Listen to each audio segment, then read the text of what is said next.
a karka da mu an ɗau mai ma'anar ya yi kyau sosai wannan suna so in samu kuɗi.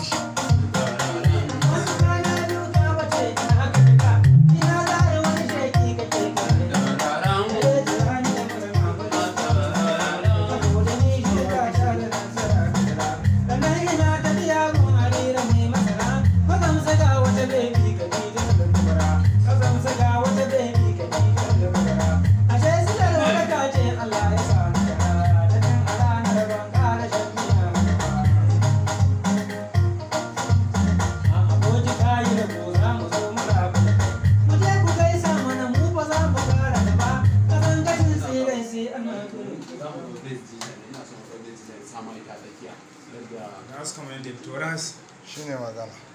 askam duk bakin kan nan sai da kafari ina da kodin a sai da kodin